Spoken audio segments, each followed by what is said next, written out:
সদর উপজেলা BNP secretary মারতে মারতে তাকে অডিটোরিয়াম থেকে বের করে দিয়েছে। আমাদের যারা ছেলেপেলে তারা এলাকায় থাকতে পারতেছে না, হাসপাতালের গেইটে ওরা আবার গিয়ে দাঁড়ায় গেছে আমাদেরকে হাসপাতালে ঢুকতে দিবে না।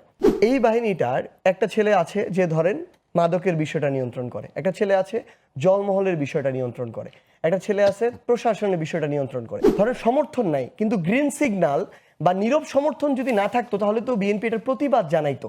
আপনারা বিএনপিকে এই মুহূর্তে কি হিসেবে দেখছেন? মানে সহযোদ্ধা নাকি সরকার নাকি ভবিষ্যতের প্রধান রাজনৈতিক প্রতিদ্বন্দ্বী? প্রথমত হচ্ছে আমি কিছু জায়গায় ভাইয়ের সাথে রেসপেক্টফুলি আমি দ্বিমত করব আর কি। সেটা হচ্ছে মানে হবিগঞ্জের যে ঘটনাটা কিংবা ধরেন সিলেটে হয়েছে আমাদের সাথে, এবং হবিগঞ্জ সিলেটের পরে কুড়িগ্রামে শরীয়তপুরে বেশ কিছু জায়গা আমরা দেখলাম।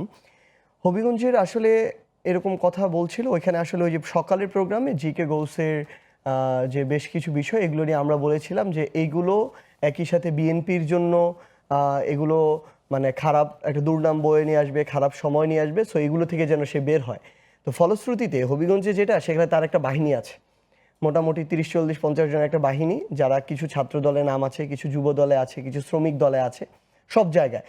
তারা ব্যাপারটা এরকম না যে ছাত্র দলে হবে মানে সভাপতি সেক্রেটারি লিডারশিপে চলে, এমন না যে যুব দলের সভাপতি সেক্রেটারি লিডারশিপে চলে, তারা জিকে গৌসের লিডারশিপে চলে। এই বাহিনীটার একটা ছেলে আছে যে ধরেন মাদকের বিষয়টা নিয়ন্ত্রণ করে, একটা ছেলে আছে জলমহলের বিষয়টা নিয়ন্ত্রণ করে, একটা ছেলে আছে প্রশাসনের বিষয়টা নিয়ন্ত্রণ করে, এইরকম। এখন দুঃখজনক যেটা, আমরা প্রোগ্রাম করে যখন চলে যাচ্ছিলাম এই যে হামলাটা করা হলো, আমাদের ওইখানে হামলার সময় বেশ কয়েকজন রক্তাক্ত হলো। যেই ভাই আলিফ আমাদের, ওর চোখটাতে যখন রডটা লাগে, ও নাসির ভাইয়ের গাড়ির সামনে দাঁড়ানো ছিল। তো যখন লাগলো এই হামলার সময় এই 7-8 জন খুব গুরুতর আহত হওয়ার পরে আমি তাদেরকে নিয়ে যাচ্ছিলাম হচ্ছে সদর হাসপাতালে, আমি নিজে ছিলাম ওইখানে। তো দেখি হাসপাতালের গেইটে ওরা আবার গিয়ে দাঁড়ায় গেছে আমাদেরকে হাসপাতালে ঢুকতে দিবে না। কেন ঢুকতে দিবে না? কারণটা হচ্ছে সদর হাসপাতালে যে আমরা ট্রিটমেন্ট নিই আমাদের এভিডেন্স আসবে, ওই এভিডেন্সের ভিত্তিতে আমরা মামলা করবো, সো সদর হাসপাতালে ট্রিটমেন্ট নেওয়া যাবে না। এমনকি প্রাইভেট হাসপাতালে আমরা যারা গুরুতর 2 জন ছিল তাদেরকে যখন পাঠাইতে গেছি ওইখানেও ভর্তি নেয় নাই। আমার আলিফকে প্রায় 3 ঘন্টা, প্রায় 3.5 ঘন্টা পরে গিয়ে সিলেটে ভর্তি করা হয়েছে এমএজি ওসমানী মেডিকেল কলেজে। এবং ইতিমধ্যে তার যে চোখে রক্তক্ষরণ হয়েছে ওইখানে ডক্টর নেওয়ার সাথে সাথে বলে দিচ্ছে ও হয়তো আর দেখতে পারবে না, কালকে সকালবেলা ওকে ঢাকায় ন্যাশনাল আই ইনস্টিটিউটে নিয়ে যান। ঢাকায় আনলাম, ওই দিনে অপারেশন হইল।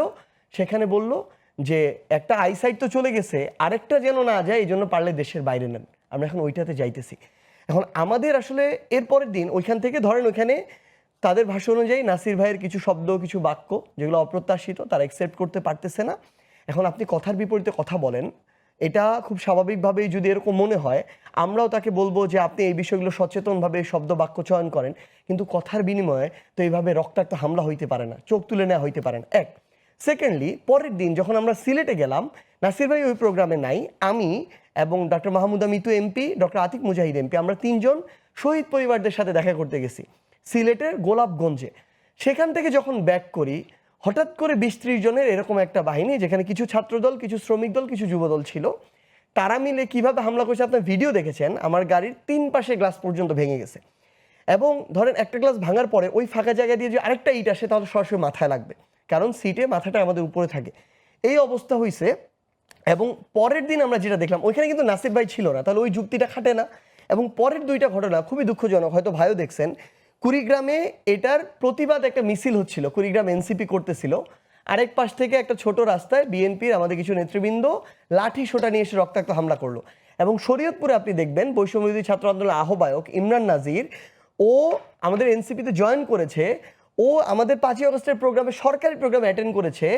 সদর উপজেলা বিএনপি সেক্রেটারি মারতে মারতে তাকে অডিটোরিয়াম থেকে বের করে দিয়েছে। ঠিক আছে, আপনি যেটা বলতেছেন এই ঘটনাগুলো তোমরা দেখছি বা প্রকাশ পাইছে, কিন্তু আমরা তো আজকে বিরোধের জায়গাটায় আছি।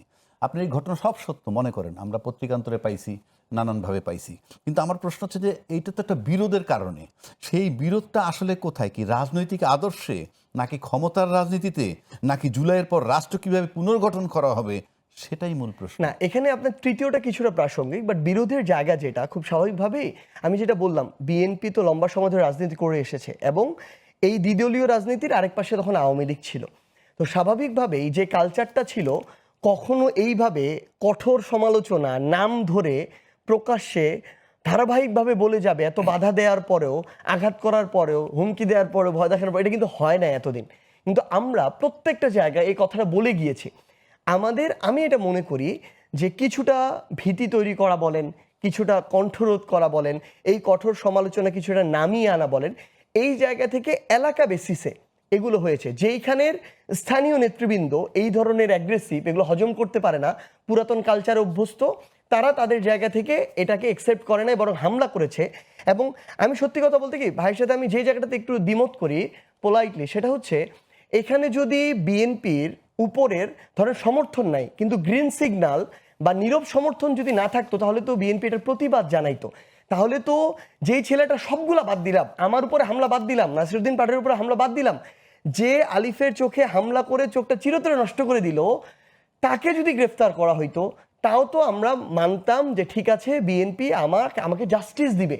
কিন্তু এখন পর্যন্ত একজনকে গ্রেফতার করা হয় নাই, অথচ উল্টা তারা যে মিথ্যা মামলা দিয়েছে, আমরা নাকি ফোন চুরি করতে গিয়েছি, আমাদের যারা ছেলেপেলে তারা এলাকায় থাকতে পারতেছে না, পুলিশ তাদের বাড়িতে বাড়িতে তাদেরকে খুঁজতে যাচ্ছে।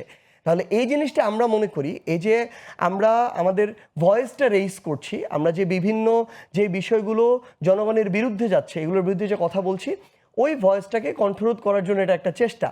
আমরা বিএনপিকে তখন বলতে পারবো যে তাদের দলীয়ভাবে এটাতে সায় নাই, যদি আমরা দেখি যে প্রশাসন ব্যবস্থা নিচ্ছে, যদি আমরা দেখি যে বিএনপির পক্ষ থেকে দলীয়ভাবে একবার যদি নিন্দা জানানো হইতো, তাহলে হইতো।